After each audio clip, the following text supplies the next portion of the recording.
brought to you by VGuard, the product by Sensodyne and Vimal. Blue Zebra. તો રાજ્યના ભાજપ સંગઠનમાં હાલ સબ સલામતની સ્થિતિ નથી. અમરેલી બાદ જૂનાગઢ ભાજપમાં પણ ઉથલપાથલના એંધાણ છે. જે પ્રકારની સ્થિતિ સર્જાઈ તેમાં માણાવદર વિધાનસભા પેટા ચૂંટણીમાં ભાજપના ઉમેદવાર અરવિંદ લાડાણીના લેટર બોમ્બથી ભાજપની ચિંતા વધી છે. પ્રદેશ ભાજપ પ્રમુખ CR પાટીલને પત્ર લખીને લાડાણીએ પૂર્વ કેબિનેટ પ્રધાન અને માણાવદરના પૂર્વ ધારાસભ્ય કેસરિયાથી મન જોગી થયું રે, દિલ ઝૂમે જુઓ મત મસ્ત થયું રે, કેસરિયાથી મન જોગી થયું રે. હર પળ મનાવો કેસરી તહેવાર. વિમલ, બોલો જવાન કેસરી. જવાહર ચાવડા પર ગંભીર આરોપ લગાવ્યા. જવાહર ચાવડાએ પત્ની અને દીકરાને આગળ રાખીને પક્ષ વિરોધી પ્રવૃત્તિ કરી હોવાનો લાડાણીએ દાવો કર્યો. જવાહર ચાવડાના પુત્ર રાજ ચાવડાએ 4 મેના દિવસે ભાજપ કાર્યકર્તા અને 6 મેના દિવસે વેપારીઓ સાથે બેઠક યોજીને ભાજપ ઉમેદવાર વિરુદ્ધ મતદાન માટે ઉશ્કેર્યા હોવાનો આરોપ કરાયો છે.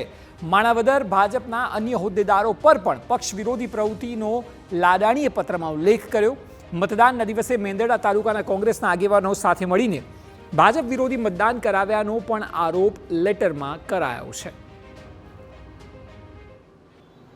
માણાવદર વિસ્તારના જ માજી ધારાસભ્ય અને માજી કેબિનેટ મંત્રી શ્રી જવાહરભાઈ ચાવડાના પુત્ર રાજ ચાવડાએ તારીખ 4/5/24ના રોજ તેમના માલિકીની નૂતન જીનિંગ ફેક્ટરીમાં 800થી 1000 કાર્યકરોની મિટિંગ બોલાવી અને તેમાં તેમને એવું જાણ કરેલ કે ભાઈ મારા પપ્પાના હારનો બદલો લેવાનો છે, એટલે આપણે ભારતીય જનતા પાર્ટીના ઉમેદવાર અરવિંદભાઈ લાડાણીને હરાવવાના છે અને કોંગ્રેસના ઉમેદવારને જીતાડવાના છે. પ્રશ્ન પણ ન થતો. જ્યારે પોતે જ ઉમેદવાર એવું લખીને આપતો હોય CR પાટીલ સાહેબને કે ભાઈ મારી વિરુદ્ધમાં, એના સિવાય પણ બીજા 2-3 પણ નામ આપ્યા છે. જવાહરભાઈ તો અહીંયા છે નહીં, અને એના દીકરાએ જીનિંગમાં મિટિંગ બોલાવી હતી પોતે જ લખીને આપે છે.